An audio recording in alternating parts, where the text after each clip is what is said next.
A very good evening to you, and thank you so much for joining us on this edition of Spectrum Extra, live on Radio 1 FM 90. Today being a Friday, we review the major events of the week with the panel. My name is Kenneth Anderson Lukwago, your host, and today we'll be looking at two main issues. First, we'll look at how Parliament handled the Protection of Sovereignty Bill. We know finally Parliament did enact it into a law, and some people have described this as a surgical amendment that left the bill hollow and redundant. Now, this position has been expressed by even those who openly oppose the bill. They are now arguing that the President, who has already congratulated MPs for passing it, not to sign it. The amendment has said to have significantly narrowed the scope of this law, removed contentious provisions, and introduced safeguards aimed at aligning the law with the Constitution and existing regulatory frameworks. For example, Clause 2 was revised to ensure that the Act only targets individual entities acting on behalf of foreigners in specified influence related to activities such as political processes and public decision-making policy. The lawmakers also overhauled the definition, narrowing the meaning of foreigner and excluding Ugandan citizens living abroad, which had been included in the old version of the bill. Now, the definition of agent of a foreigner was also refined to cover only those who formally and knowingly act on behalf of the foreign interests to influence policy, elections, and national security issues. Now, Clause 13 of the particular bill prohibits what they call economic sabotage, which attracts a fine of 2 billion for legal entities and 1 billion shillings for individuals for 10 years imprisonment. And like they say in law, it could be both. Economic sabotage has been defined as an agent of a foreigner who knowingly publishes false information or participates in any disruptive act that weakens, undermines, or damages the economic system. To address the concerns around duplication, Parliament adopted recommendations exempting entities such as NGOs that are already regulated under existing laws, with the committee warning that the original bill risked creating overlaps in regulation. We'll be looking at that in detail to understand whether the fears that the general public had about this particular bill have successfully been addressed by Parliament. We will also be looking at the performance of the government ahead of the new term. Now, we know on Tuesday next week, General Yoweri Kaguta Museveni will be sworn in as President of the Republic of Uganda, which will bring his reign to 45 years, making him the third longest-serving leader in the world. Now, among his immediate tasks will be to assemble a cabinet that will deliver on these election pledges, which is anchored in the 4th National Development Plan that aspires to propel Uganda into a first-world economy through what has been called a tenfold growth. Will it be a lean and technical cabinet, or will it be a wide and a cabinet of fishermen like the one we have just had today? We'll be looking at that issue in detail.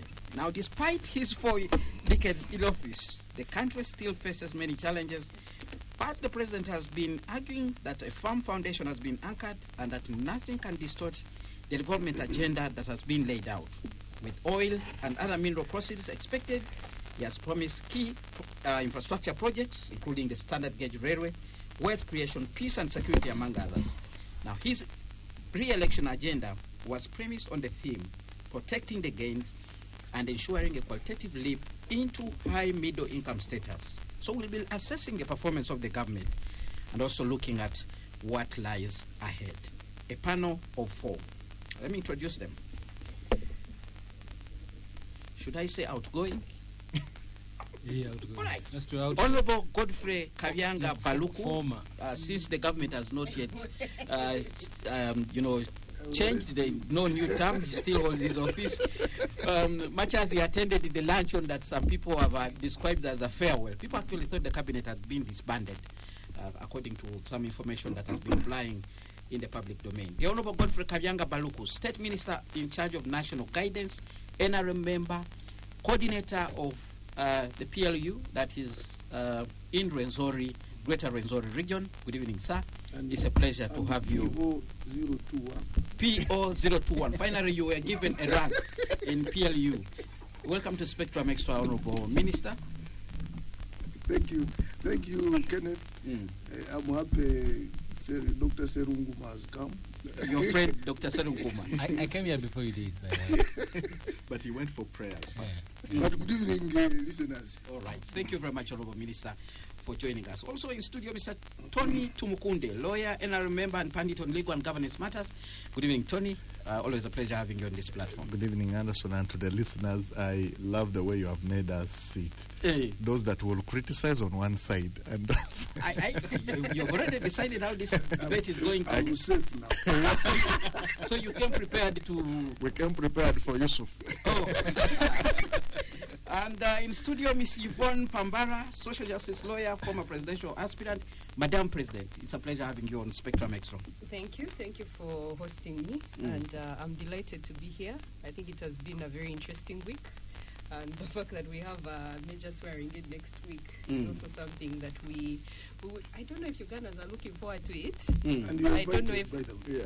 that's the third invitation I'm receiving. I don't know if it is a threat or if it is a genuine invitation. It might be a trap. A trap. But it's also to see how it goes, especially now that we start planning for this country for the next 5 years.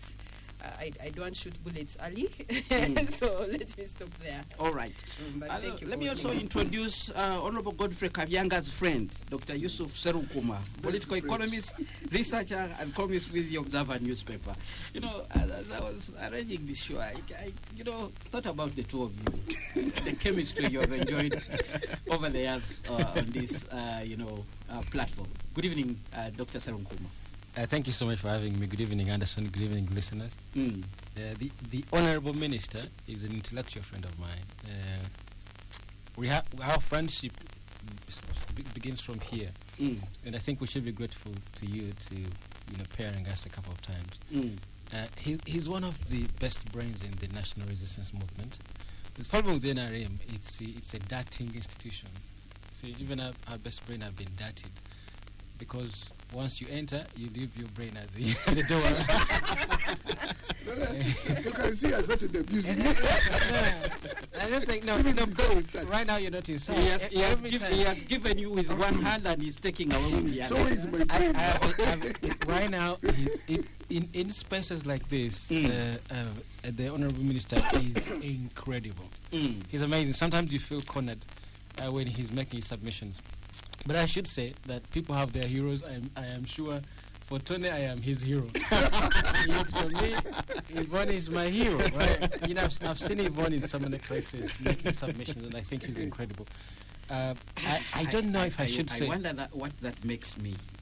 Superman?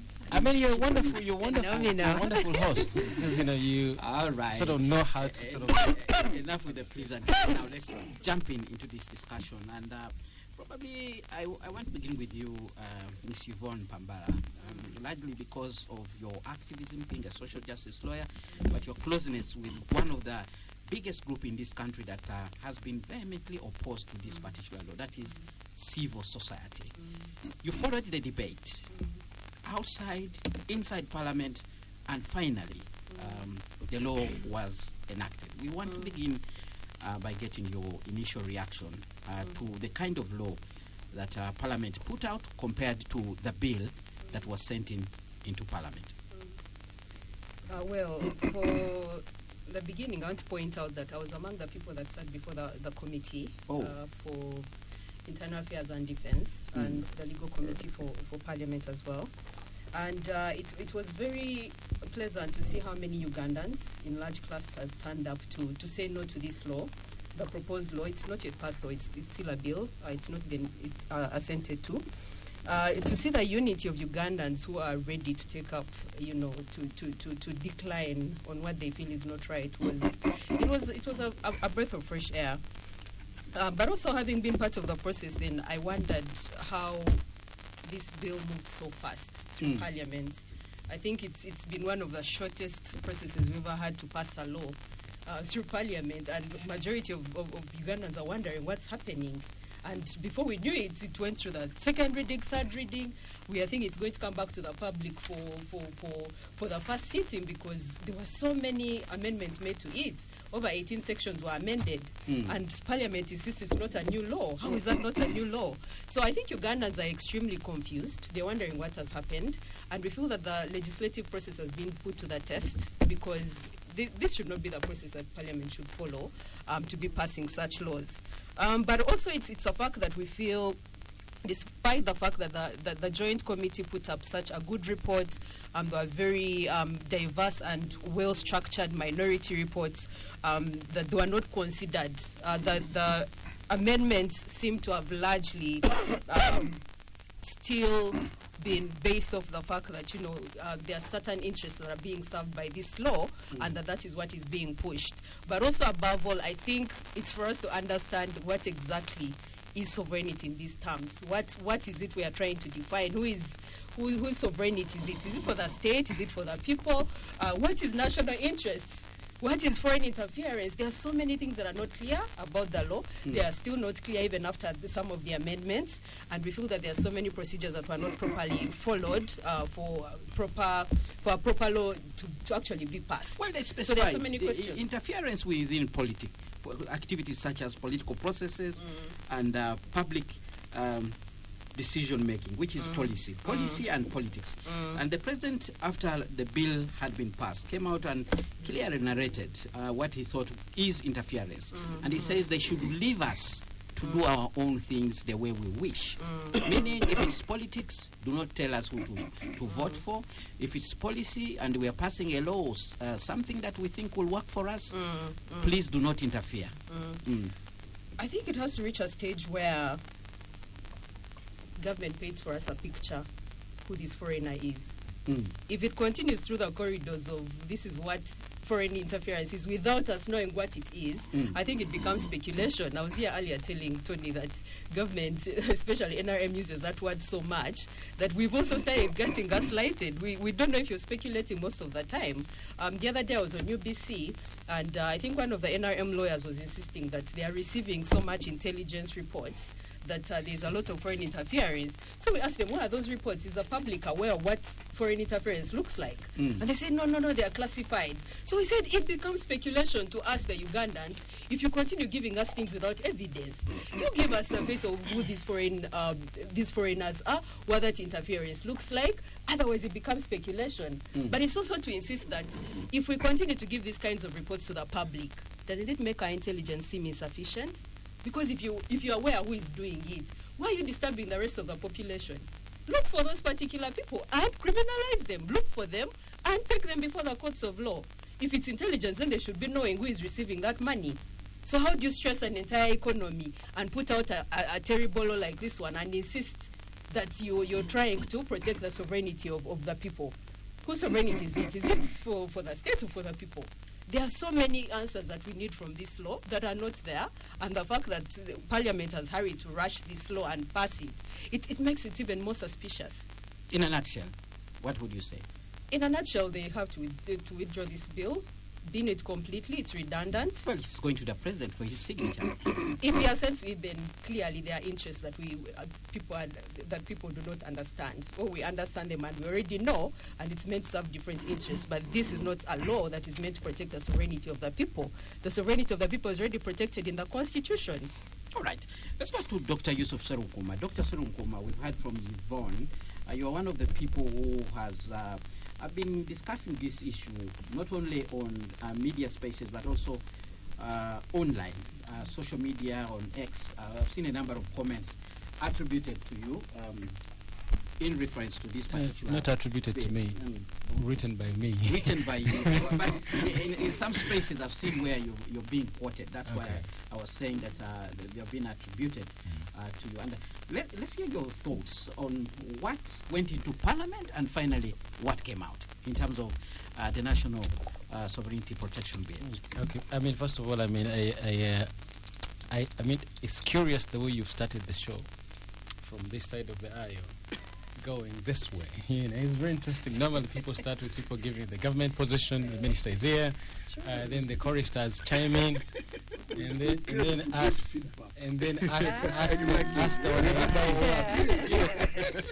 Dr. Yusuf reminds me of students who want to set their own exams. I just thought it's interesting the way you did it. You know, you said you also being the government position. You're saying it doesn't matter. They can speak. Anderson, so much has been said about this bill with a legal perspective.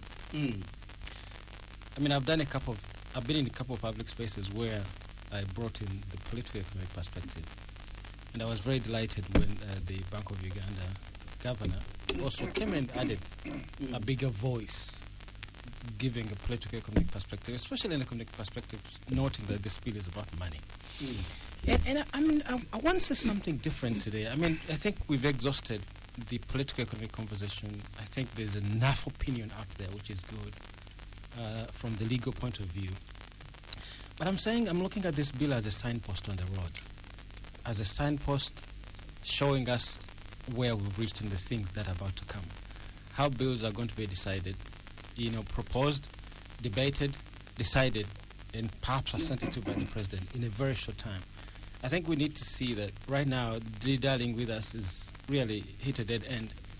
Once the thing is thrown on the floor of Parliament, there'll be just a couple of days, and it will be pushed through very quickly. You had stories of pre-signatures, people who were met in Munyonyo. Some of the signatures were there, and they didn't show up in Munyonyo. You had stories of money, people being given money to quickly pass this bill. It's a signpost on the road. It's an old signpost, but also it has now gotten better aesthetics. The future we're looking at is very difficult. But that future also has a bright light. That the country, at one point, everybody in this country stood up and said, this is a bad bill. It's another signpost that we can actually really stand up. We stood up as a country, from the pundits in public spaces, Yvonne, myself, to very educated fellows such as Philip Karagawa. Sarah has been on many of this platform, Sarah Bidete, to the point that even folks inside the national resistance movement finally realized that even if this country was left with the NRM, they could actually run it down the drain. So they had to speak up, including a man such as Governor Bank of Uganda, that he had to come up and say, government entities, out of 54 entities that were represented, including folks from government, 51 said, out of 53, 51 said this is the bad bill. That's a good sign for the country, that finally the country can come up, and indeed, this bill is, the new thing looks not diametrically different, but it's much better, right? So that's my first submission, Anderson. I have a second one. I'm looking at the life cycle of the bill, and I think this is very interesting. I'm looking at the ruins inside the NRM. The ruins. You see, Museveni is not a lawyer, so Museveni had an idea, or people within the high echelons of the national resistance movement, or people receiving intelligence, supposedly, same way, they had an idea. We need a law. And because they needed a law, they gave the assignment to the brains. Supposedly, I think the lawyers inside the NRM and the government lawyers. And I'm curious at what point they were commissioned. They must have sat at hotels to debate the different parts of this bill. They must have had a retreat somewhere, maybe inside the country, outside the country, to go over how either maybe this man, Tonny, I don't know whether he was also part of the drafters and maybe was workshopped. And then he was retreated, and then you can see, Anderson, this is serious, you can see the reins of this party, which had erudite cadres, such as John Naginda, David Mafabi, all these wonderful Ugandans who are very sophisticated intellectually. But now we have people who can't even define the term sovereignty. Well, David Mafabi is still there. David is closer to power. He works in State House. We'll talk about David Mafabi. That you have a product where people can't even differentiate between a citizen and a foreigner. The absolute levels of vagueness in this bill. I can't imagine how much was the money paid to the writers of the thing. Because if they went to retreat, they must have maybe sat at a hotel or went to a resort, sat there, drafted, spent days deliberating, discussing, testing, and then they couldn't even define a foreigner. They couldn't even define a citizen. How do you define a foreigner with the sentence beginning, is a citizen? How do you do that? But you see, I don't want to dwell on that point so much. The point I want to say is that now we're looking at the ruins. It's an empty shell, intellectually depleted. And you see, that's what brings me to wonderful gentlemen that I've met on this platform. Simon Mulongo, the minister here, the spokesman of NRM, who was good president of Makerere University, Emmanuel Dombo. These are wonderful intellectuals. Under a different regime, these will be the shining stars of the system. But you see, they belong, but they don't really belong. Who tells you they're not shining? Now, because you see, do you see the product they give us? Because they live under a regime which disenfranchises intellectualism. You see, the anti-intellectualism under Museveni's government is mind-boggling. That he even proudly says, I give you my cabinet of fishermen and fisherwomen, proudly, and even laughs as he's saying it. You see, so I spent endless nights thinking about these ruins. What happened to this part of intellectuals? So-called Marxists when they're in the bush. You know, the Rahakana Rugundas used to edit a left-leaning Marxist newspaper at Makerere University when they were students in their student days. And these are the people who are defining sovereignty purely in political terms, purely without resources. You see, I told you on this platform, Anderson, that there's no way you can talk about sovereignty without talking about extraction, the money that leaves the country. Because if the other terminology is independence meant stopping pillage, stopping the loss of money. You know, for every, the statistics are very mind-boggling, Honorable Minister. For every dollar which enters Uganda, every single dollar in terms of, in form of aid, either to Radio 1 or to Agora or to CCG or to Government of Uganda, for every dollar which enters Uganda, $24 leave Uganda. You see, that's the statistic, and we are claiming to be sovereign. And we're defining sovereignty entirely in political terms, without thinking about how much leaves the country. Because that's where poor people can't be sovereign. So, you know, I mean, to stop this point, I had one more point I wanted to add, but maybe I think I've drilled my points too much. I'm looking at the reigns of this, the 1986, 1996, the first decade of sound intellectualism and Marxist leaning. Of course, it was empty, but the rhetoric was impressive. All right. But now you look at people who can't even define sovereignty. You can't even define ruins, a foreigner, a citizen, and this is the product we have. Honourable Minister, I'm glad to say that we, in not too distant future, we might have a different regime, and you might still be here. All right. To steer this country in a different direction. Let's go for a break now. When we return, Tonny, Tumukunde, and the Honorable Minister Godfrey Kabbyanga will also be submitting their views. Keep your comments coming via the WhatsApp line 0703 090 090. Spectrum Xtra continues after this break. Well, we're glad that you're still with us on Spectrum Extra, live on Radio 1 FM. That you can imagine the discussion that went on during the break, and we will not bring them here on air. But we continue reviewing this particular issue of the National Protection of Sovereignty Bill, a bill which was passed by Parliament after almost a month of constant debate within the different sectors of this economy.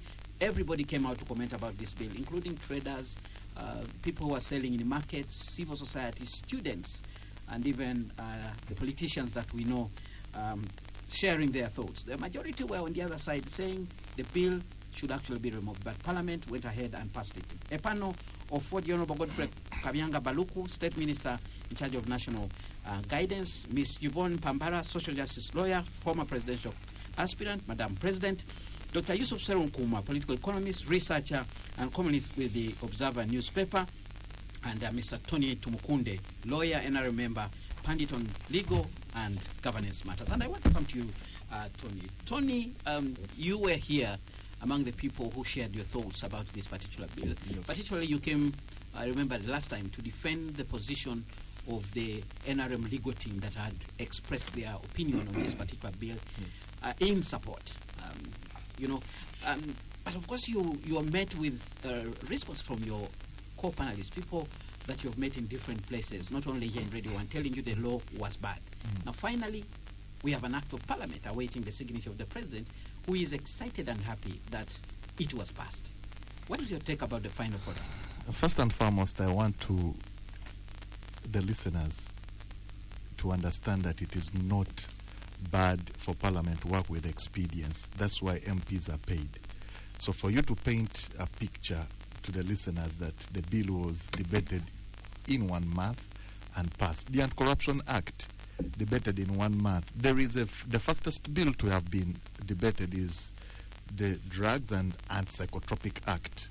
Very fastly debated. Even when court put it down, the Attorney General comes within 2 weeks. Some of the clauses are made and debated. The Anti-Corruption Act in 2014, where Andrew Mwenda and Fox Odoy went to court, speedily debated by Kadaga's parliament. And then even when the Supreme Court put it down, we see it happening now in the new Anti-Homosexuality Act. And the Anti-Homosexuality Act also was debated at a terrible speed. Speed is okay. Did the parliamentarians listen to the guidance of over 53 memoranda that were sent? They did. The bill is made of 5 clauses, 5 parts, 30 clauses. They were all looked at. Look at all the definitions. At the starting, when we were here 3 weeks ago, I told you that starting from the Attorney General to the Director Legal Services, who appeared with Yvonne the other day on TV, I candidly watched, everyone that writes about this bill accepts that there were things that were meant to be corrected. And that is okay. And that is sovereignty. That is what we are speaking about. When people speak, listen. And that is the meaning. Yusuf is telling us that most of the people in NRM do not understand the word sovereign. We understand it. People have spoken. We have listened. The bill, some of the clauses have been done away with.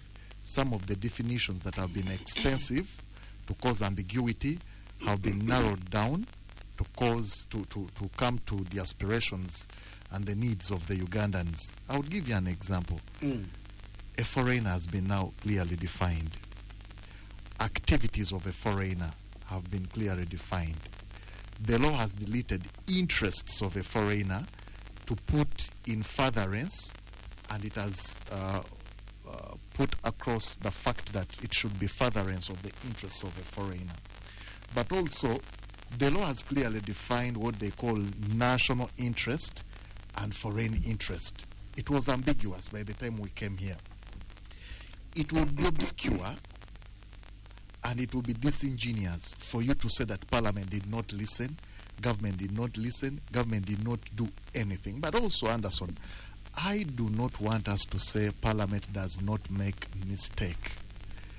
In the Succession Act, just the word consent, whether Yvonne being married probably to any other person X, when she withdraws her consent for sex, that the sex should stop there. That was a debate Honorable Kabbyanga would tell you. And there's an MP that said once a plane starts, it has to end by landing. But that it took almost a whole year on how you must define sexual consent. So for you to say that the word sovereign has disturbed people, it's not new. I would give you the people that would follow the answer when they were debating about suspicious property under the amendment of the Anti-Corruption Act, which has now even disturbed the Nando 2s and H2 2s. Somebody was asking, what is suspicious property? And the law, it took people who are even degree holders on defining suspicion. Why? Because a researcher like Dr. Yusuf, the way he understands the word suspicious is not how a draftsman or the Constitutional Court will understand the word suspicion, and that is why the law is always tested by the Constitutional Court. And that is the rule of law of Uganda. If you do not believe in Parliament, what Parliament did, because the role of Parliament is to debate and pass this bill. The role of the President is to assent to the bill, and then it will be gazetted and it will become law. If you do not agree with Parliament and the President or the policies of government, subject them to the Constitutional Court. We are not saying that we legislate for laws to go to the Constitutional Court, but we are saying that the people have rights to subject all laws and bills, all laws actually, to the Constitutional Court. Is the act now in a proper shape? We think yes. Did the parliamentarians do their role? Look at the original act. I've told you the definition of agent, the definition. Philip Karugaba raised very important key issues, that you cannot have an agent and any person in the same provision of a clause. That has been deleted. And where you find agent, you will not find any person. It means the views were captured. But also, Yvonne will agree with me that when they were discussing, the director legal told you that when you look at the memoranda, 53 of them, we listened to the Uganda Bankers Association. we listen to the journalists on issues to do with economic Sabotage. economic sabotage. And now you will realize that economic sabotage, the issue to do with knowledge, intent, and probably what the lawyers call mens rea. The first provision of the law did not have willingly or anything to do with the intention.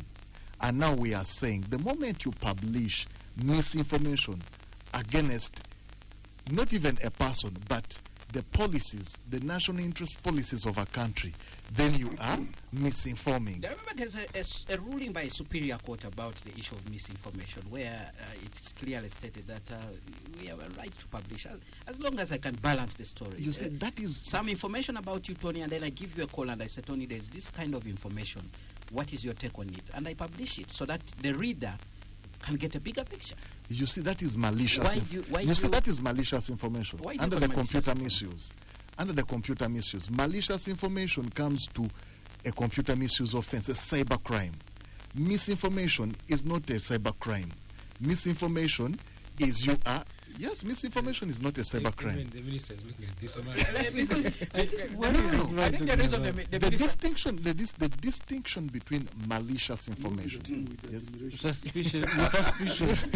the distinction between what is in the computer misuse, and what is coming in the Sovereignty Bill, Protection of the Sovereignty Act, is totally different. All right. Tony, in malicious information, it's person to person. All right.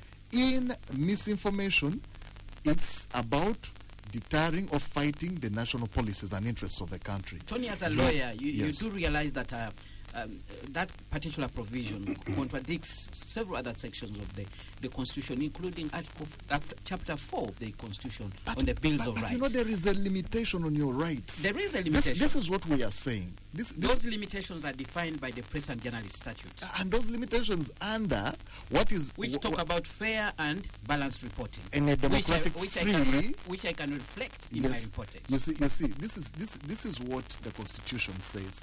You have a right to enjoy whatever you have been given by Parliament or inborn to enjoy. Yeah? Given by Parliament. Yes, there are laws, for example, employment laws. These are rights given by Parliament. They are not born with you. All right. Those are rights born. As you conclude. But we are saying that what limits them is the same Constitution. It's the same Constitution. So is the Sovereignty Bill important? We are saying yes. Did we have a department like Peace and Security Department that collects data from all the government institutions? We are saying that if you receive, they made noise on the 400 million. The law increased it to 1 billion within a year. We are saying what is wrong with you accounting? If accounting or declaring? Accounting and declaring, that is transparency. If I receive $1 billion and it's for education purposes, and I find you in a hotel, probably dispensing foreign interests, or you are speaking against government policies or fighting against any government policy or agenda, yet you clearly got that money for education purposes. The government is telling you, can you follow the work plan? Can you follow the policy, the reasons why you have received actually this amount of money? That is what we are saying. All right. Yes. We're going to move on and go to the Honorable Minister, Godfrey Kabbyanga. Honorable Minister, we've heard from the panel here about their thoughts about what was enacted by Parliament. We want to hear from you as the cabinet that originally sat to discuss this particular bill. We heard from the President the other day. He was talking about how the bill that had been brought to Parliament was not what was cleared by Cabinet. So we want to hear from you very quickly on whether, as Cabinet, you are happy about what was enacted. Maybe the original plan was completely different from what has been churned out by Parliament. Let's hear your quick thoughts on that particular issue. First of all, when I came here, I thought for the first time Yusuf would have started by appreciating that all his reservations were taken care of. Because we have been here, I think we have debated this sovereignty bill around 3 times here. Several times. Several times. And it brought out several reservations, and near all of them have been taken care of. I've been here with Yvonne, same, and now they are bringing other issues. What they brought when we started debating this bill is now something else, because all these issues of definitions of who is a foreigner, what is foreign interference, they have been taken care of. And I thought now we would be at par and say this bill now is in good shape and therefore is good for the country. And this was a test of democracy, because Cabinet brought a bill to Parliament to be processed, and the committee did the right thing, called the public to air out their views in a free and fair atmosphere. And I would like to congratulate Ugandans. There was no stampede. People didn't go to demonstrate. They came to demonstrate before the committee in the form of memorandum. And to be sincere, if you read the report of the committee, it was thorough.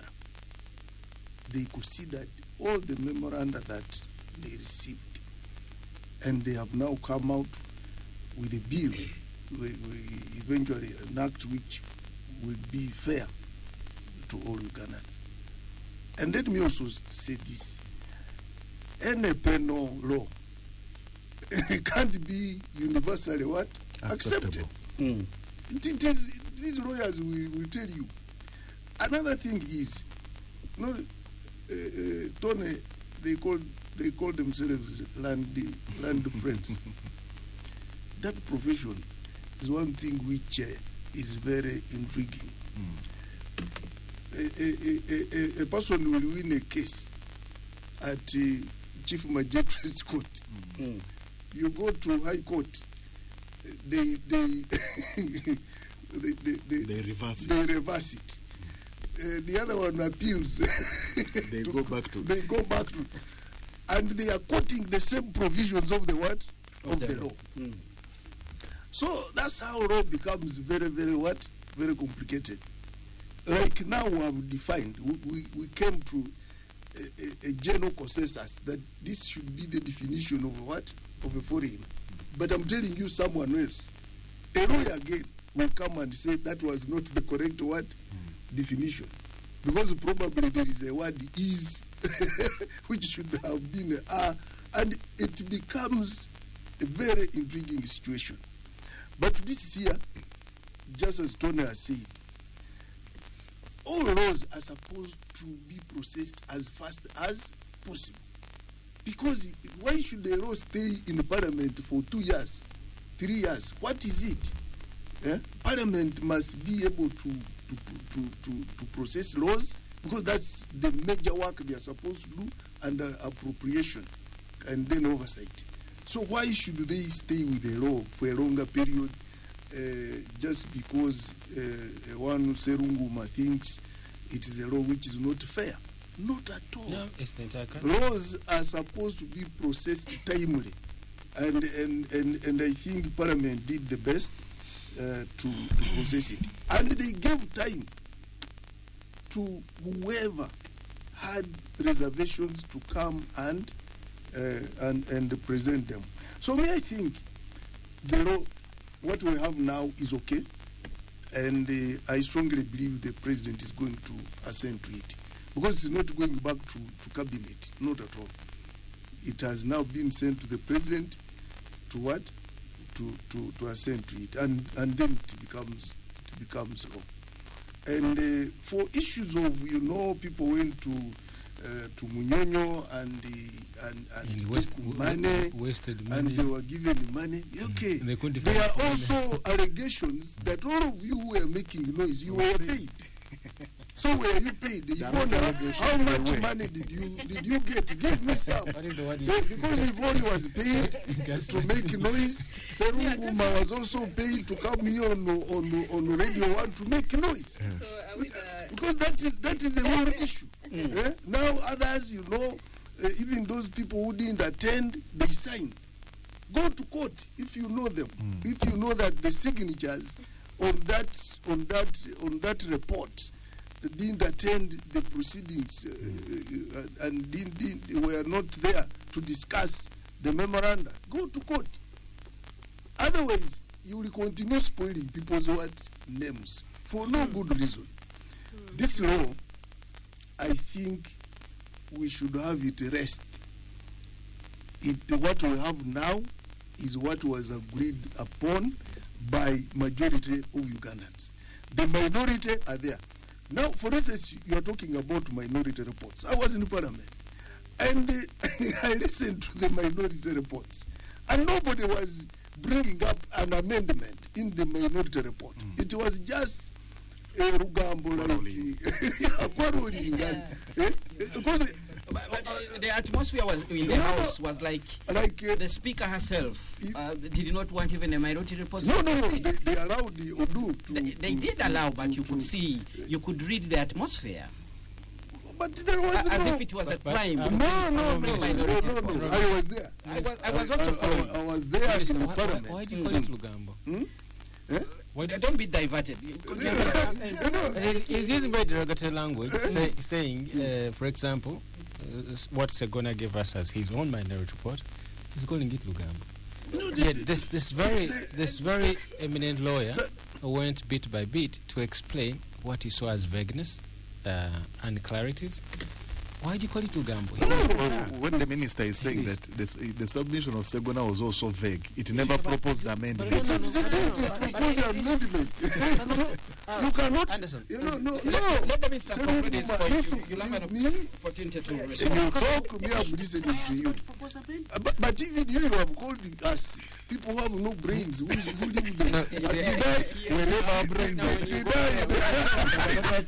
So, did I respond to you? Because me, I'm with my brain. Segona is not here. Oduri is not here. He's saying that did I mention Segona? I said those who raised the minority reports. So where is the name of Segona? Let the minister conclude. Exactly. Me, Ugandans, let us be very serious. We gave government, parliament gave you chance to present your memorandum. And to be sincere, everything was captured. And to be sincere, everything has now been incorporated in the what? In this bill. And I think we should be happy that now, because the most contentious issues were the foreigner, money coming in, then others said they were victimizing, they were going to victimize organizations. All that has been cleared. The issues raised by Governor Bang of Uganda, by Bankers Association were all captured. And to be sincere, the people who drafted this bill is the first parliamentary council. They were not given money to draft the bill. So, but also Serenkuma has been protected. His academic and research funds will not come. Can I on that one? Yeah, so what I can conclude exactly on that one. We are happy with what came out as government, because people were given chance, like in any other democratic society, to air out their views, and those views have been taken care of. And now we are going to get a law which is generally accepted. Probably there are some still minorities like Yvonne, like Serenkuma. Those ones have to take what the majority now believe is a fair law. And that's it. Anderson, Very quickly, just a quick one. You know when the bill suggested that you cannot decampaign government policy, once you start decampaigning government policy, you're considered acting in. So it has not yet been assented to. Well, I think you see, even appearing on this show, Anderson, and being critical of government ideas and plans is going to be legalized. You know, I felt, because I appeared on this show in the which section? I appeared in this show and I decampaigned the elections so much I said the election was a circus, and I wasn't for a very long Now time. you can see. And then I thought, does this bill target people like How us? do you come on here and say elections He says, circus? because it was. How? Let's not go back in No, that. but An election which has produced a Anderson, president, Anderson. which has produced members of parliament, local leaders who are going to govern you This is for what 5 we years. say NRM That's gaslights the Man, I Ugandans. concluded. But you see, And Anderson, you give me time. Conclude your point And the very ministers- quickly. and- Very quickly. So, and Philip Karugava has gone on for very extended discussions to demonstrate that even being critical of this bill itself, of the bill itself, if it had been passed, would be illegal in the form it was. But I want to say, listen to these two gentlemen speak. Historically, wherever laws have been passed at the speed you cited, all those countries are autocracies. Historically, that's why you can only cite Uganda. You give me another country, it'll be an autocracy. Where laws are passed at such speed, those are autocracies. Those are not, if you masquerade as democracies. But also take in mind that it depends on the contents of So the if particular you bill say, that is being processed. the anti-school was passed quickly in autocracy, you give me any law which has been passed in like 2 months or a week in this country, we are a modern autocracy. So how many days they don't need to take? Mr. Minister, let me make the submission. We are a modern autocracy, and the modern autocracy works through the Constitution. Every segment of its autocracy has to be written down. So that's what we're witnessing. There's no question about that. The problem is that we don't have the intellectual finesse to see how modern autocracies operate. Our debate hasn't gone to that level to say this is an autocracy, which is a constitutional autocracy. Okay, but I wanted to finish on a small point. The small time you gave me. If you look at us here, when you say foreign interest, perhaps you're saying against native interest or local interest. You look at us, Anderson. Look at us in this studio right now. You could pluck this studio out of this place and go sit it in London, as we're here. You could pluck this set from this place and go sit in Nairobi. We're speaking English. We are discussing democracy, constitutionalism. All those could be considered foreign ideas. All those are foreign, the intellectual base, you could say they are foreign. You see, so if you enter into those murky waters trying to say foreign interest, when does a native interest become native? Especially all of us here are products of the colonial school. The way we go about our business is very English, right? So Parliament itself is a foreign idea. The nature in which it's organized is a foreign concept. So I didn't want to. Anderson, before you go, I didn't want to go into the belly. Serenkuma is misleading the public. He's misleading the public. You now want to use the bill on me. If we go give information, What are you saying? Anderson, let me finish this. Very quickly, because there are so many other people who want to contribute, as you can see. I mean, that's my point, because this man was trying to use the bill on me. It's some misleading. But it will work on you if you continue abusing. Because I'm an autocracy. No, Minister. I stopped arguing that we're going to, as long as we still live under Mr. Museveni as president, it has to get worse before it gets better. All right. Spectrum I think Extra there are more on Radio 1 FM. negative, dangerous bills coming Let's take in a the break world now. past. When we return, we'll get more, rebuttal from the table here. There's so many people, including Yvonne and Tonny, who want to respond to some of the issues that Serenkuma put across, but also take into account the comments that are already coming in via the WhatsApp line 0703 090 090. Spectrum Extra continues after this. Well, thank you so much for staying with us on Spectrum Extra live on Radio 1 FM 90. We are still focusing on the Protection of National Sovereignty Bill. This is the panel reviewing the major events of the week with the Honorable Godfrey Kabbyanga Baluku, State Minister in charge of national guidance. He also coordinates PLU activities in the Greater Rwenzori region. Mr. Tonny Tumukunde, lawyer, NRM member and pundit on legal and governance matters.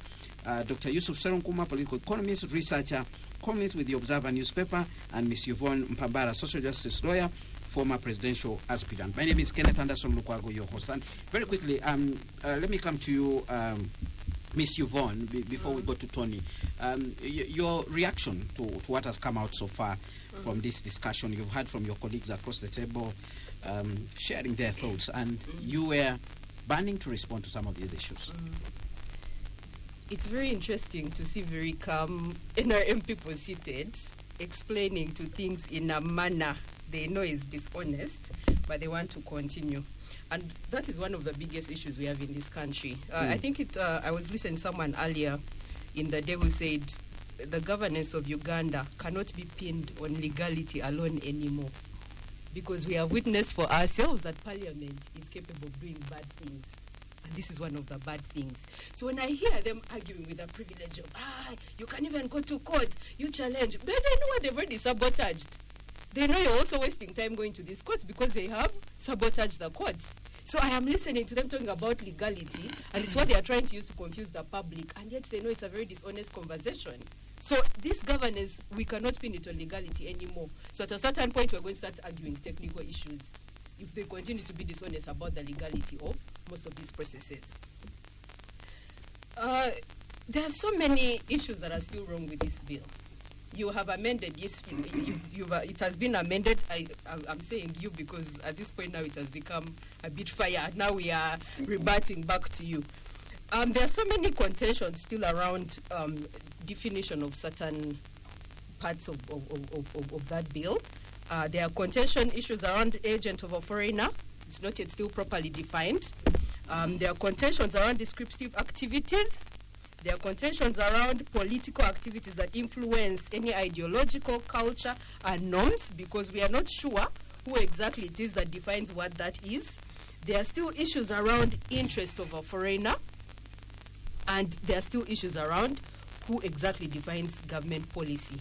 Is it a measure of national interest? Is it what we use as a measure of national interest? But it's not just that. If we are talking about something being unconstitutional, we are not going to finish this show, Anderson. This bill is extremely unconstitutional. There are so many articles of the Constitution it has violated. It has violated. But also what's very interesting about this bill is that it attempts to amend Article 1 of the Constitution by the powers vested on the Minister and the Department for Peace and Security. I don't know if you've seen the roles they've given those two departments. It attempts to amend what the sovereignty of the people, the one article that was very clear in the Constitution beyond anything else, is what this law attempts to amend. So we need to be very clear. We need to be very clear. When you're talking about government policy, this law needs to be clear on what that measure is, if that is what we are using as a measure for national interest. And if you're using it as a measure for national interest, we are going to go back and say you attempted to amend the Constitution because sovereignty is in the people. It's not in the state. The Constitution has never given the state that sovereignty to define for it what the national interests for the people are. So let's take that in note. About the violations, I think we've discussed that. There have been introduction of new offenses. You are talking about a penalized law. These economic sabotage, I think interference, these are not defined offenses nowhere in the penal code. They're not defined. So these are new offenses. So again, there's something wrong with your bill, not yet assented to. Your certificate of financial implication. Atena, you wanted to get into the issues because you were saying to lie to the public. Your certificate of financial implication, I think it was introduced by Lukwago, does not have an impact assessment on the economy. It does not. Cost of implementation is lacking. So I do not know if it's still valid as a bill that should have gone ahead to be read for the second, third reading without a proper certificate of implication, or financial implication. It should be void. I know in the Anti-Homosexuality Act, you insisted it was ruled that it's not necessary, but this particular bill has implications on the economy. So where is that assessment? Where is that assessment? You have to withdraw it. And I think lastly, it's also around discussing the separations of powers. If you've seen the amount of power that has been given to the minister and the Department for Peace and Security, the Department for Peace, they've been given a right to make regulations. That's not their role. It's not their role. And Parliament cannot illegally transfer its roles to a ministry. Well, a minister can issue a statute. No. And those statutes have to be vetted by Parliament. Are they? There is no part of this bill that states that once those instruments are are produced that Parliament can veto them. That power is not there. So again, it has no oversight body. The last time on UBC we were discussing the sunset clause, and I said a lot of countries that have put out similar laws have always had a sunset clause in this particular inbuilt in that particular law. For the benefit of our listeners who are not lawyers, what does that imply? So it implies there has to be a parliamentary review mechanism, so that a system does not entrench itself. But this one doesn't have. So the people who are drafting simply pulled, I think, different articles from the countries that have a similar law and just put a thing together. They just put a thing together. But if you go to Russia that has a similar law, if you go to the US, someone was arguing that the US has a similar law, but I disagreed with it. The FARA law under the US is something completely different, and it's completely constitutional. But I think they pulled something from North Korea and China and Russia and probably Ethiopia where it failed, and they had to actually retract it, and they just brought something together. But if you actually analyze all those laws, they have a sunset clause. So that the state that is attempting to define national interests for the people does not entrench itself. It doesn't use that power to entrench itself. So we need to answer those. All right, let's go to Tonny. Tonny, very quickly. You also wanted to respond to some of the issues. Anderson, the distinction between Honorable here and Yusuf is that Honorable will speak less and act more, and all the other people, Yvonne. And that is the characteristic within RM.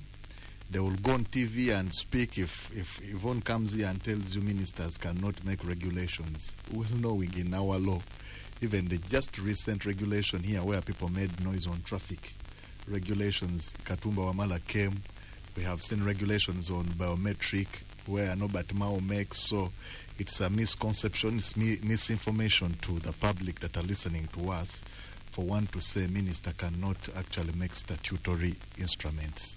They can make regulations to enforce. They can make, but Parliament has to approve them. They have to lay them in Parliament. And the question because they have to connect with the parent law. They have to connect with the parent law, and the moment it's contrary to the parent law, there is a mechanism to recant that. But also the most important thing, if you say sovereignty belongs to the people, we accept. But who operationalizes sovereignty? It's like when the Constitution tells you judicial power belongs to the people. Will you find every person in courts as a judge? Will you find somebody from Rakai, somebody from Chotera being a judge? There is the administration of the Justice Act. There are laws to operationalize all these laws. If you say Article 1 is very important, it's equally Article 126, judicial independence. It doesn't mean that if we, Cabinet gets these people and appoint them to become judges, it is the same thing that the Sovereignty Act is doing, that let's have a department to operationalize the sovereignty of the people. They actually misguide the public on interests of the nation and foreign interests. And the Act has clearly defined what they call disruptive activities, what they call foreign interests and national interests. The law has clearly, she stated that the law does not look at what is government policy, what is interest of a foreigner. It is there under Section 2. Under Section 2. In fact, a lot of discussion was made by Philip on Section 2 subsection, on Section 2 subsection 2. Yeah? And that was looked into by by the Parliament. To the extent that the definition of a foreigner, Section 2, subsection 2B, a Ugandan citizen residing outside of Uganda, was deleted. Completely deleted. Read what is there now. So what is there now is that a foreigner means a person who engages, undertakes, supervises, controls, finances, or subsidizes the activities specified in Section 2, subsection 2. For example, a non-Ugandan citizen now. That is what we have now captured. A foreign government, consulate, high commission, embassy, a company, a corporation, non-government organization, incorporated or registered outside Uganda. We have removed, the first law had a Ugandan residing. We deleted that. When you come to any person or institution or body that the minister may, with statutory declare to be a foreigner, they actually came to Parliament and said the minister has been given power to declare someone a foreigner. What did Parliament do? In the committees where they are saying in Monyo people were just making noise and eating money, these very people in the committee are the ones that recommended that let us delete powers of a minister declaring somebody a foreigner. But also the very committee that they are talking about has defined what is government policy. And the very committee has said foreign policy is not bad, but that foreign policy must be adopted by government. And that is what is in the law. The law has now clearly, so if you have foreign policy to do with education, to do with health care, to do with refugees, that is foreign policy adopted by. What these social activists will tell you, they will not tell you that there is foreign policy adopted by Parliament, and sometimes even supervised by the IMF and all those organizations. Yeah. Then the other thing is interests of Uganda. It has been defined, but also the definition of a person. Minister means the minister responsible for internal affairs. The definition of a person has been deleted completely. We have now clearly defined what political activities means in line with the Protection of the Sovereignty Act, not forgetting, because for them they were saying the Political Parties and Organizations Act defines what political activities are. But now we have political activities in line with national interest. The other one is in line with political parties. This is what they don't want to hear. They want it to stay very ambiguous. They want to operate. These people want to operate. If it's 2 billion, don't ask us. Why don't we move under Anti-Money Laundering Act? Anti-Money Laundering Act is about proliferation of funds. It's about suspicious transactions.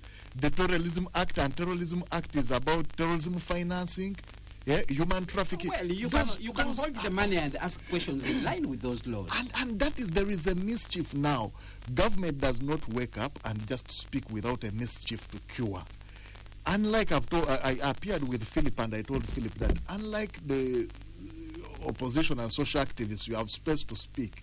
Security will not come and say, these are our reports. This is the reason why we are bringing this law. But it's upon the mover. They can't through the ministers that represent their different sectors. But would you deny that there are parties here that are receiving money to deal in disruptive activities? Most especially even online disruptive activities. You have seen what has happened in Kenya. Do you want it to reach here before? For you want something to happen before you legislate. Tonny. You don't legislate after the mischief. You legislate before the mischief. All right. Don't disrupt me. She spoke about certificate of financial implication. Please land. Yes, certificate of financial implication. You know very well this matter is before now the Supreme Court on the anti-homosexuality, where I was a lawyer.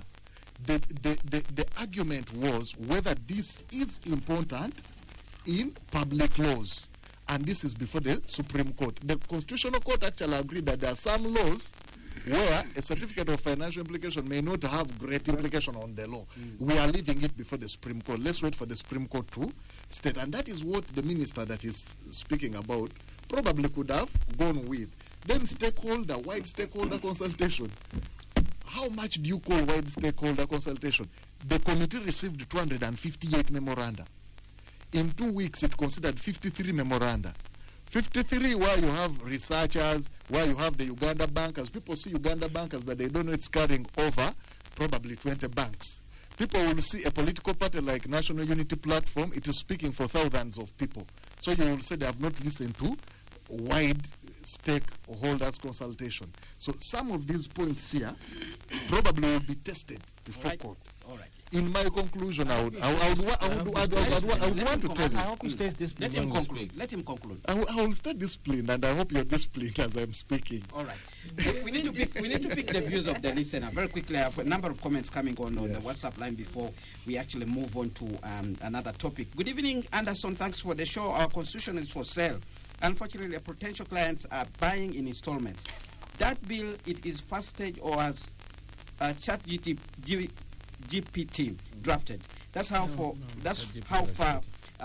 the land friends in NRM have reached. For God and my country, that is John listening to us from here in Kampala. My concern is whether the current leadership is focusing more on immediate political interests rather than the long-term future of the country. Such a bill may not only affect the opposition or ordinary citizens today, but could equally affect the current leaders themselves if the political landscape changes in the future.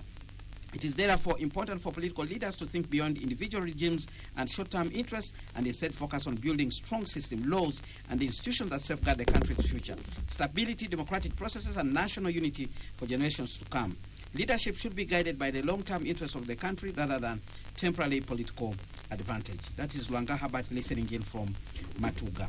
Spectrum XY should be stressed that democracy is not about suppressing the minority but requires the protection of their rights. Bragging over numbers to pass unreasonable law is irrational. Politics and morality are inseparable. That's why we talk of bad laws and injustice.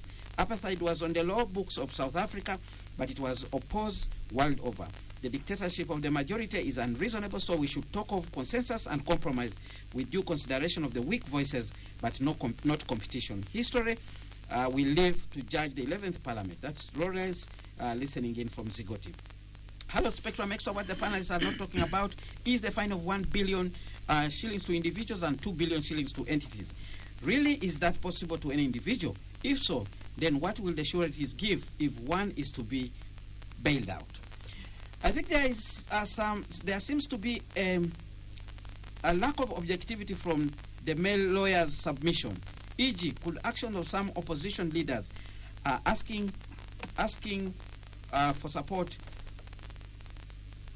and demanding for an end to being tortured and not accounting for some bad actions qualify to be economic sabotage and prosecuted under this upcoming act? That's a question from AF there, who is listening to us.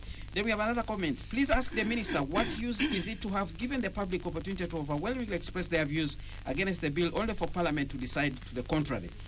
Is that freedom of expression according to the NRM? Who's fooling who here? Then we have another comment. Kenneth asked the minister and the Tonny, are Ugandan journalists corresponding for international media houses, also foreign agents who must register? That is Thomas listening in from Kalaki district. My late dad told me how the UPC people were attacked, their properties destroyed, and others killed after the fall of Dr. Bote, because the regime had made most Ugandans hate how they were being run with nothing much they could do. I imagine the hatred boiling in Ugandans after the regime of NRM falling. Citizens are angry. People want to take NRM people take our country like it's their own personal property to share. Johnny Kianja Roysina says, good evening, Kenneth. I am a great critic of the PDM program. Please ask the minister whether I am committing a crime. Kenneth Anderson Lukwago, I have heard the minister claim the public was listened to. How much of the contents of their memoranda were incorporated? The minister and the NRM guy say, he's called Tonny Tumukunde, there was nothing wrong with the expeditious disposal of the law. But why do the rules of procedure talk of a period of 45 days of consultation? Good evening, Anderson. I am not surprised that all NRM MPs are defending the sovereignty bill because it's one of the tools to crack down on the opposition, NUP in particular. Is the biggest threat to the regime due to its connection with the Western world. Even if we do what these people are going to sign the bill like the same way they signed UPDF Act, which was scrapped out by the Constitutional Court, President said judges are not in charge of this country. So even if they refer us to court, they know that the court is controlled by them, so we will do nothing. That's Abima listening in from Mukono. The guest speaking in support of the bill is argumentative and not educative. Please give him a crash course on communication. That's James Rwenzururu there writing. Uganda has the right to protect and regulate its sovereignty. If sovereignty laws are considered irrelevant, then who guarantees and safeguards national interests against foreign interference? Sovereignty must go beyond words and be backed by clear legal frameworks to ensure accountability, transparency, protection against illicit foreign influence that may destabilize the country. That's a comment from Stan. But that's the feedback that we are getting in from the listener at the moment. Minister, you want to go first? Yeah. First of all, Tonny has already explained the legal aspect, and I think he has answered Yvonne. And if there is a rebuttal, a retainer that is, so I will not go into that. But let me also tell our panelists here, yes, the Constitution is very clear that probably the authority belongs to the what? People. To the To the people. But the moment you elect The government, you elect representatives, then you should know they are going to make laws on your behalf, because you have given them mandate to govern the country on your behalf. And that's why Parliament makes laws, so that you can be governed properly. Otherwise, if you leave the constitution, because you must give law, you must make laws to operationalize the what? The constitution. But you know, everybody here quotes the constitution. But the constitution allows laws to be made to operationalize the what? The constitution. Different articles in the constitution. That's a fair point.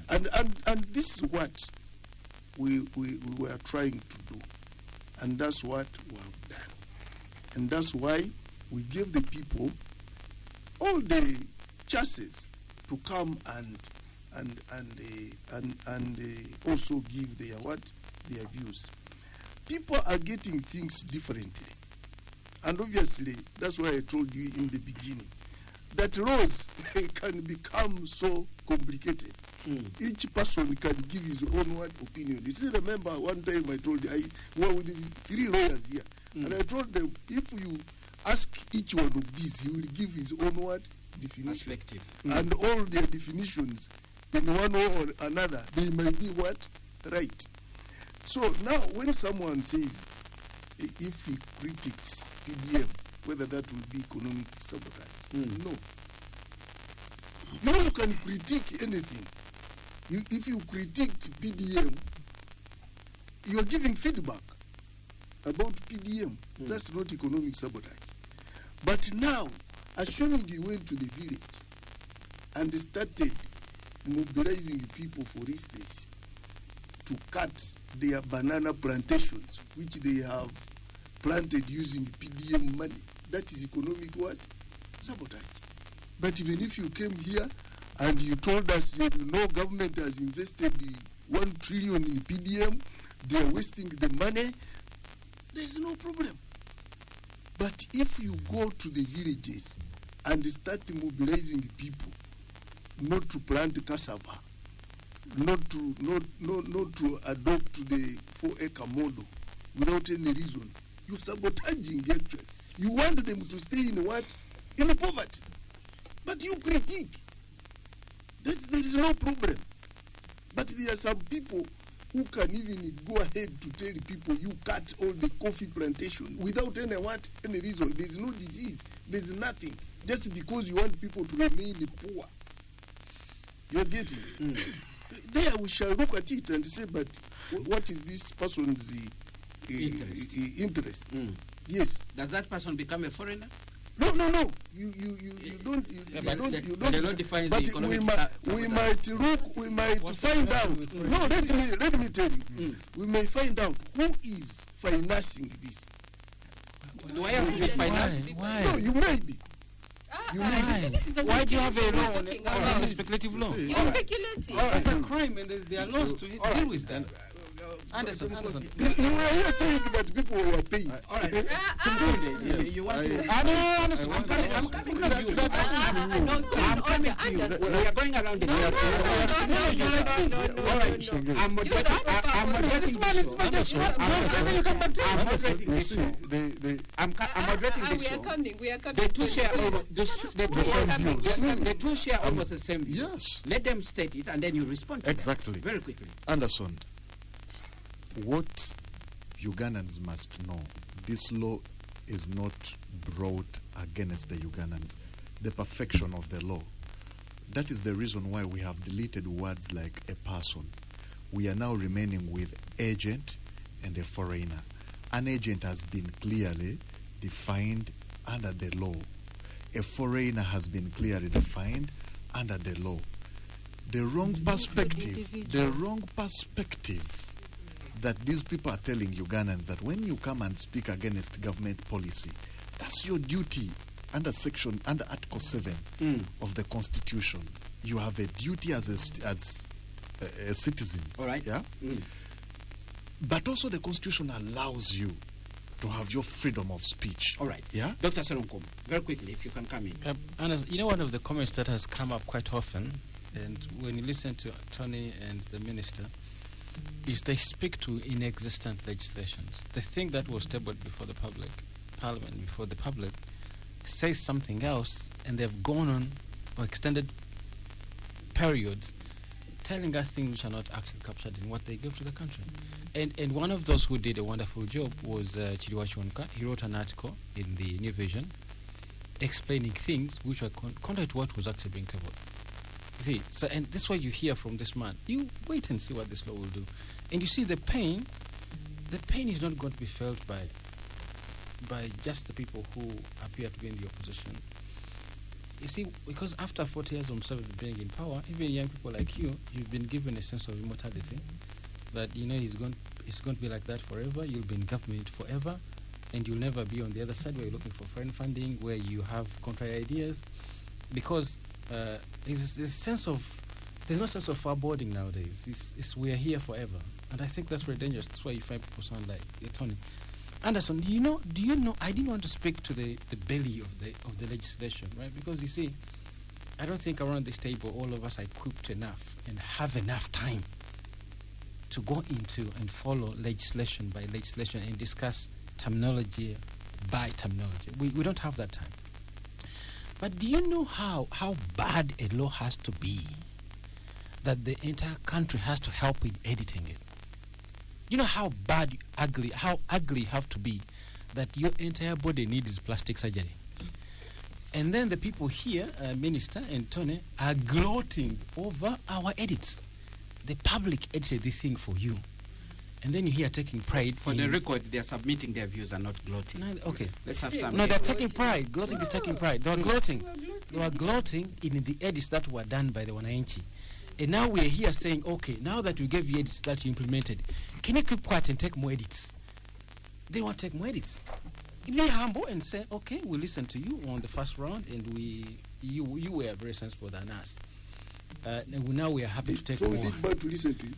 No, you take more edits. Don't shut them up now. So does listening to you mean you're more sensible?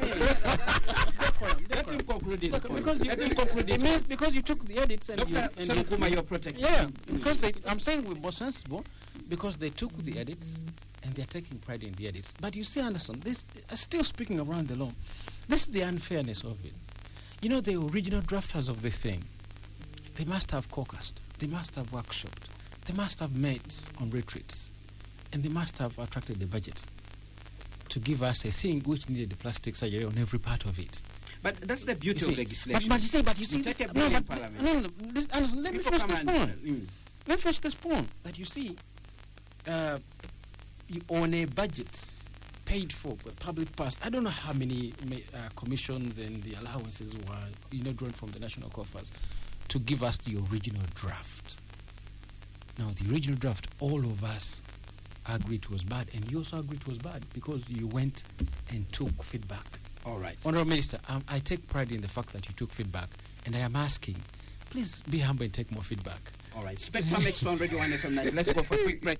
When we return, I'll give Yvonne an opportunity to respond to the comments that were pushed in by the listener, and then we will shift our gears and look at our second topic of discussion. Stay tuned, Radio 1 FM 90, but keep your comments coming via the WhatsApp line 0703 090 090. Spectrum Xtra continues.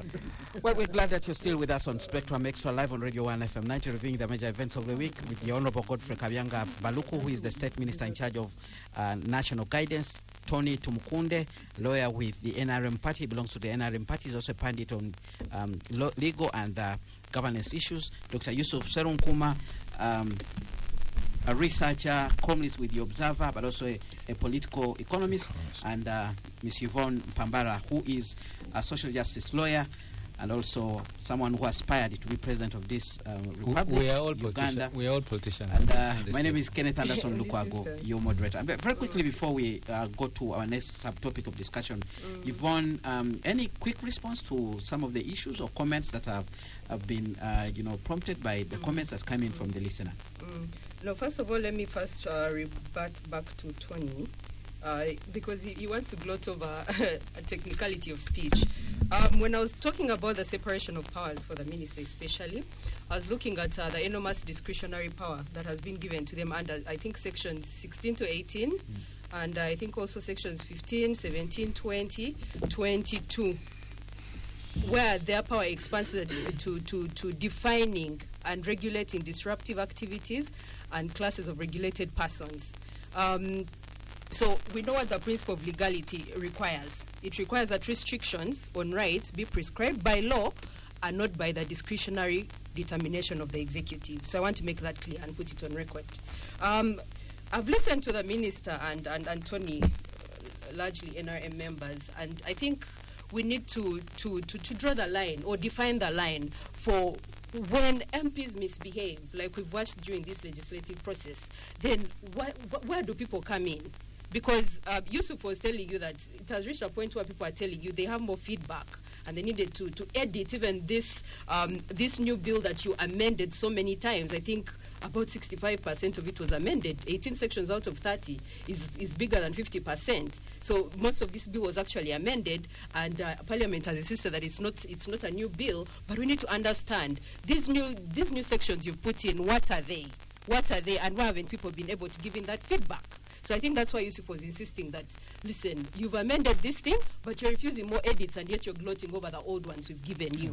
So we need to understand where that power for the people comes in, and then also seeing the trend of this government, honestly, and how they've misused the previous laws. We've seen how they've misused the Computer Misuse Act. We've seen how you've misused a lot of laws. We need to be honest. So if you see people being concerned that this is a law that is taking the same trend, why are we refusing to listen to the people and insisting that the role of Parliament is to make laws? But I've seen you make bad laws that you've used against us, the people. Innocent people. Obviously, when you are a law breaker like you, you think for us to enforce. No.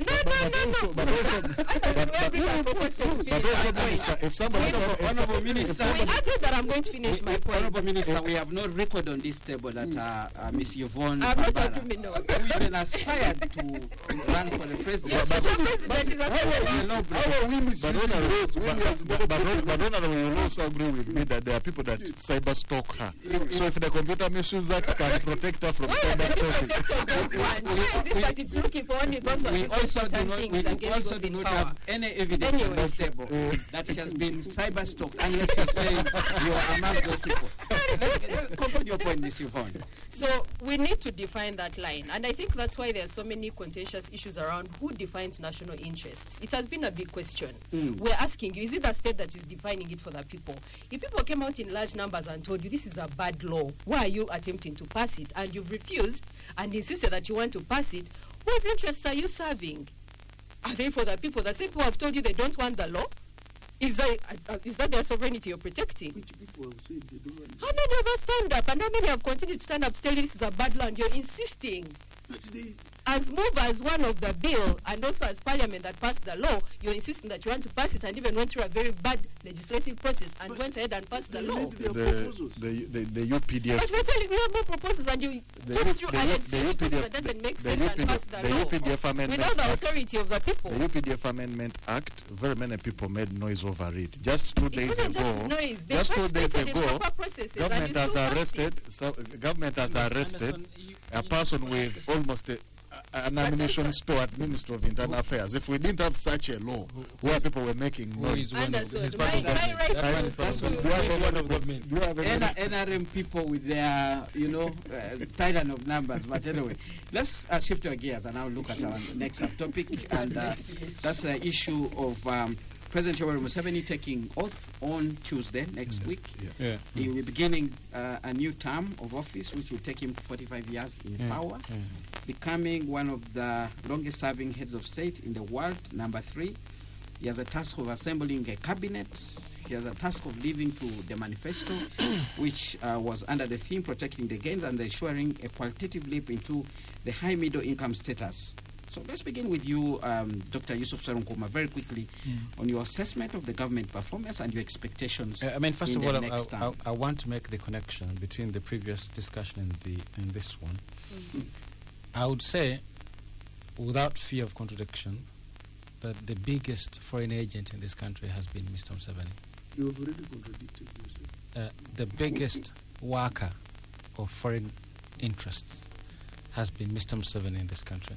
You know, the most bamboozling thing for me is when I read a New Vision report, a story in 2002, where Museveni is recorded was wondering how MTN and Celtel and Airtel got monopoly contracts for Uganda's airwaves. Museveni signed a monopoly contracts for foreign companies. That in the on the ruins of Uganda Coffee Marketing Board, we have 7% of our coffee being exported by foreigners. They make the most amount of money. Our airwaves are controlled by foreigners. Our banking regime, a central pillar of an economy, which should be a security issue, by the way, is most of people in there are foreigners. Do you know? You know, we said we'll listen to Uganda Bankers Association. Anderson, do you know? I don't know if even the minister knows that Uganda Bankers Association, a group of foreign corporations interested in profiting from this country, are protected in the Uganda Bankers Act of 2005, that they can advise Bank of Uganda constitutionally. You see, so the biggest foreign agent that foreign corporations have been able to pull off all the things under the term of Mr. Museveni, he is, by definition, the biggest foreign agent in this country, because what he has done is hand over the country to foreigners. So I wanted to make that point very clear. And in assessment his term, I just want to have a quick look into his future. I think I'm obsessive to a degree. You can accuse me of being obsessive. I'm obsessed with Museveni's old age. I'm obsessed with the future of this country. I'm obsessed with as a scholar who studies the region from Sudan to Somalia, where I did my PhD. I'm very aware of what happens when governments don't look through the future. Because you see, in this country, we live in fear. We talk in whispers about transitions. Right? For me, there's only one thing I'm asking from Mr. Museveni. It's not the fight against corruption. It's not passing the sovereignty bill. He can sign it yesterday if he wants to. It is not delivering on public service. The only thing I'm asking from Mr. Museveni now is ushering this country into a transition. Because you see, at some point, as they say, even the best dancer exits the stage. At some point, you have to say, I have danced enough. If even the best dancer can exit the stage, how about a bad one? You see? So, at some point, Mr. Museveni had to say that he's human like all of us. You get tired, you get exhausted. 40 years is quite a good time. That what he has failed to do when he was younger, he can't do when he's 90. So, and the only thing I'm asking from him, and I want that even his friends actually take on this sort of approach, that Kabbyanga, what you have accumulated under Mr. Museveni, if Museveni doesn't give you stability moving into his 80th year, 83rd, and going on to 87th year as president of this country, if he doesn't give you stability, you risk losing all of it if the man didn't wake up the next day. The men around Mr. Museveni, you know, the dealers in coffee, the dealers in cotton, the dealers in gold, the dealers, those who profit from ministerial positions. There are so many. These ones who drafted us the anti-sovereignty bill. He has to give you stability by showing you transition. How is it going to be done? All right. And for me, this is a very big point for me. That's the only thing I ask from Museveni going to this fifth term. Usher this country into a transition because he is the only institution that is left standing in this country. All right. Everybody in this country works to serve Mr. Museveni. As long as he's happy, everybody is happy. The surrender bill, as long as happy. Anita Among said, if Museveni asked me for a law, I would pass it. I work to serve this man. Even Norbert Mao, who is trying to get into the position of speaker, is saying the same thing. Me, I am a visitor, and I am happy to work for this man. So, being the only institution which is still standing, Museveni has to help us and rush us into transition. He can do it one way or the other. All right, thank you so much. Now, very quickly, Tonny, I want to come to you before I go to the Honourable Minister and then Ms. Mpambara. What are your expectations in the next term? A youthful cabinet? Toughness on corruption? You don't have to respond to that. I will not. You don't have to respond. We don't have a lot of time. You see, Yusuf likes dealing with spoiled milk. He leaves what is so good and gives to the listeners what is really so spoiled. But when the president chose the cabinet in 2021, the manifesto agenda was to secure the future. And securing the future is not after 5 years on that very manifesto. The manifesto looked at wealth and job creation, looked at education and health, looked at justice, very many things, security. But I will dwell at an area where I'm so conversant with. Justice. Very many courts, not enough yet, have been opened. The ECMIS has been introduced. Number of judicial officers has been increased. Prosecutors, state attorneys, at least the government, this time round in the 5 years, the government has tried. Every 4 months, we are seeing advertisements for judicial officers and advertisements for state attorneys, be it prosecution or in the AG's chambers.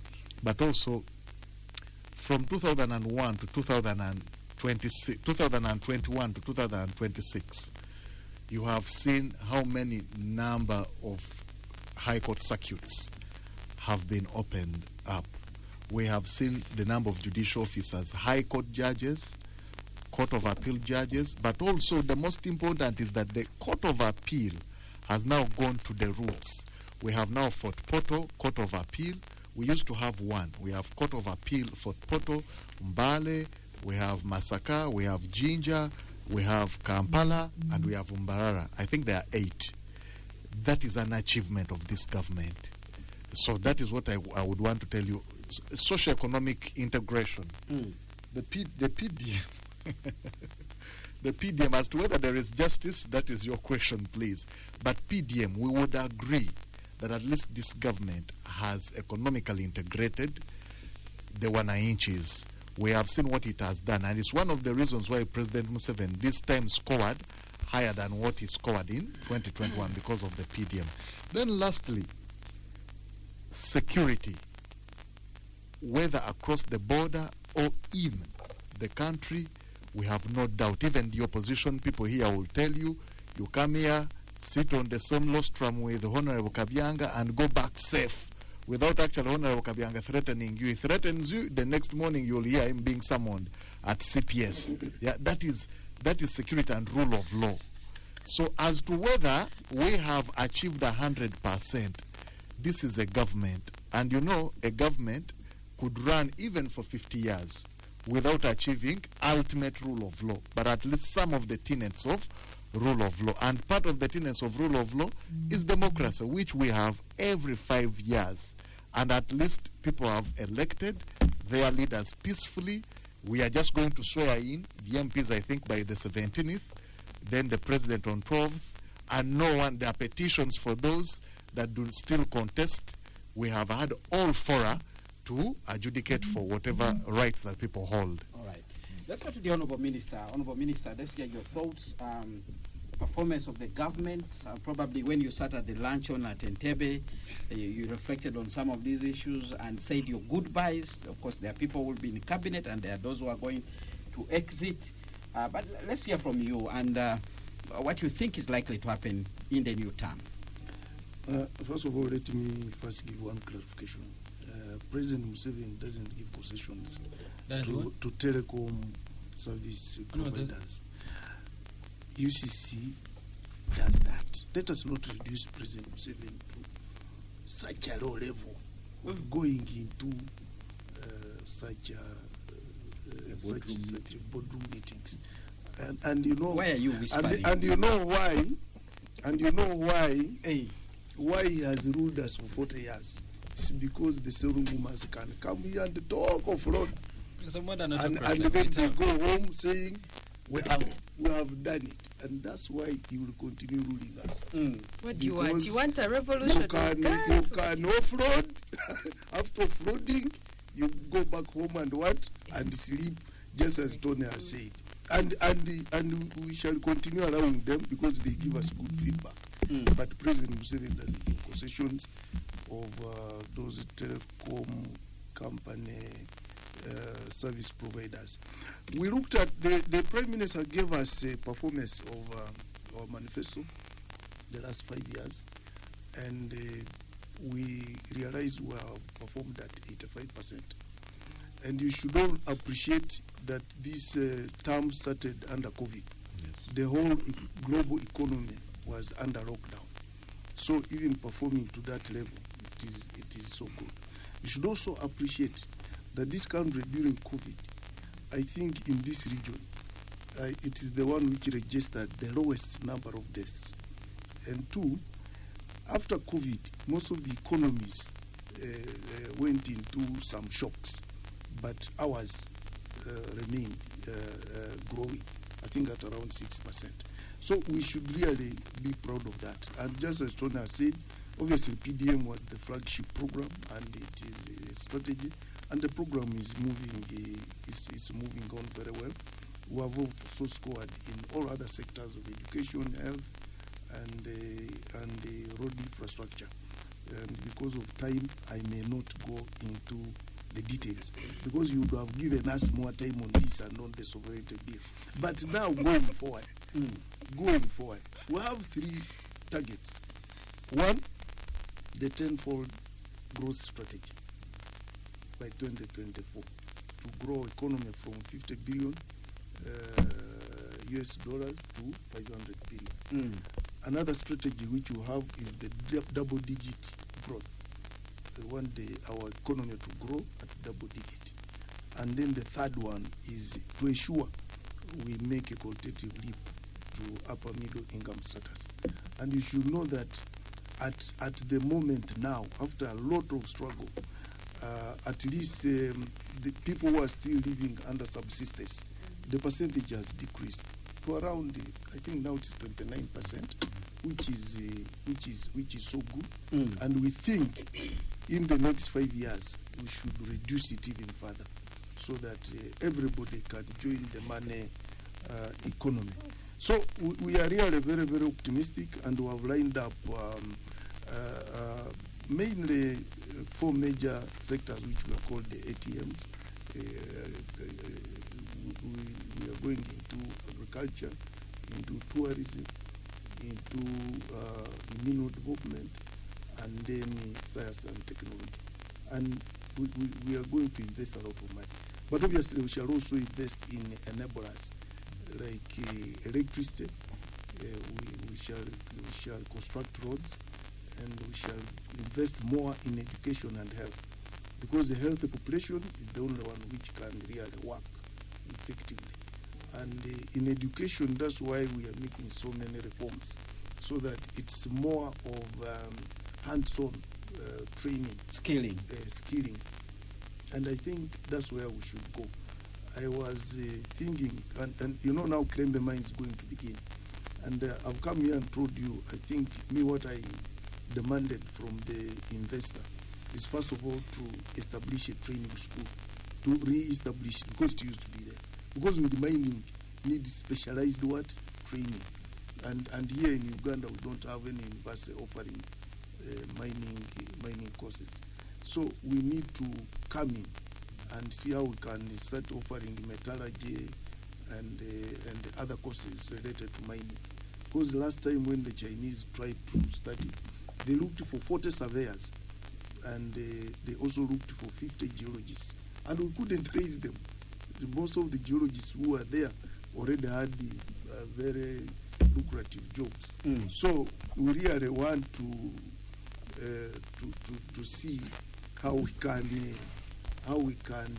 improve skills, so that we prepare the people for what is coming on. All right, let's go to Miss Yvonne Mpambara. Miss Yvonne Mpambara, let's hear your quick analysis of the performance of the government, but also your expectations with the new term. over the performance, I think government has become more invested in headline growth compared to translating it to citizen impact.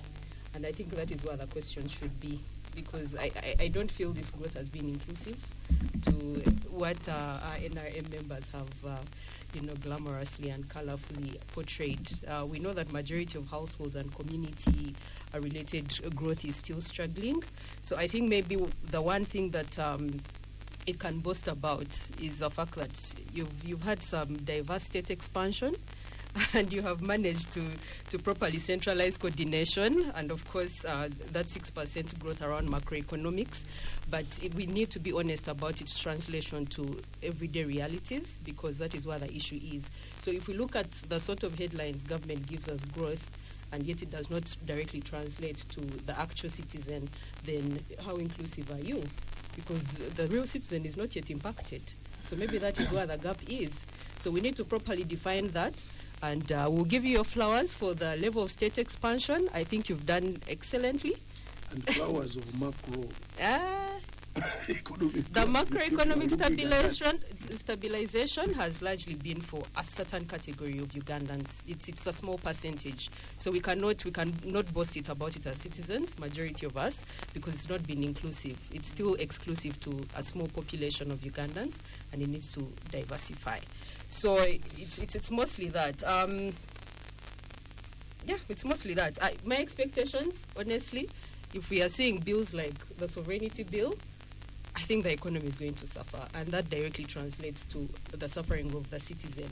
So, and I think Ethiopia was a good example. They had, by the time they retracted their law, I think theirs was called the Charities and something proclamation.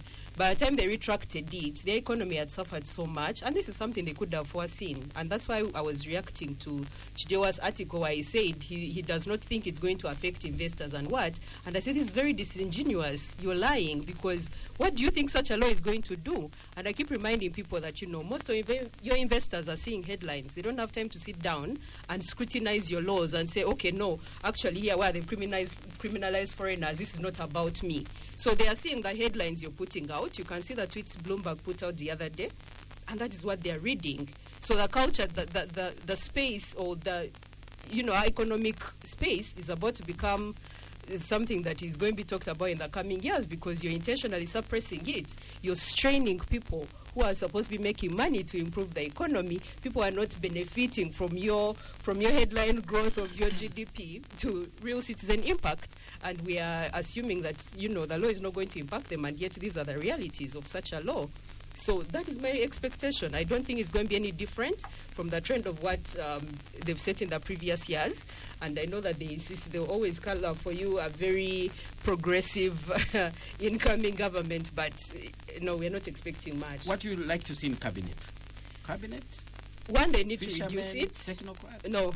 I think the first thing Museveni should do is reduce his cabinet. There are too many. 80? I think you're 80? It's going to get bigger. You see, that's the problem. The expectations are even worse. They need to reduce the cabinet, and I think we need to start having honest conversations around so many amendments that have happened to the Constitution. When will Museveni go? That should be a major question. When is he going to Anderson, go? I got a couple of comments. All right, very, very quickly. And I just wanted you to comment on the quality of the cabinet, because it's one of the major things that we are anticipating. 20. If you can do that. We're running out of time. I mean, I expect Hose Kainerugaba to come as vice president. I beg your pardon? I expect Major General Hose Kainerugaba. It's general. Yeah, my apologies. You see, we don't understand military language. No, it's good.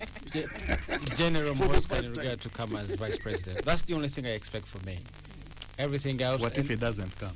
Would you come and apologize? Why do you expect him? Why do you expect him? It's an expectation. Why do you expect him to be vice president? Because you see, he's already a CDF. Because the standby generator has to be connected to the grid, just in case the main power line dies all of a sudden. Isn't that transition that you want? Exactly, that's what I'm arguing. I'm very, very clear cut. But Anderson, this man said some very reasonable things here about justice. You see, as we speak now, Kanokiza Besije and the Ajobed Lutale were plucked from Uganda and from Kenya and brought into Uganda. They were being tried under a court which is now non-existent. But even when that court was struck down, It exists. they still put them into another legal regime to continue persecuting them politically. There's so many people in the NUP, supporters of NUP, who are rotting in jail for inexplicable circumstances, lengthy demand period. This man knows these games. Kakwenza Richard Bashaija, Bob Wine is in exile. You see, this government has two of its leading opposition figures. One is in exile, the other one is in jail. We speak about justice. But just one small point. Minister Kabbyanga, you know one thing that really bothered me is how, on PDM, is how this government turned itself into a credit facility. Right. But Bob was not in exile. He voluntarily left this country. He voluntarily retired. We were talking about macro It's economic happening. Very quick.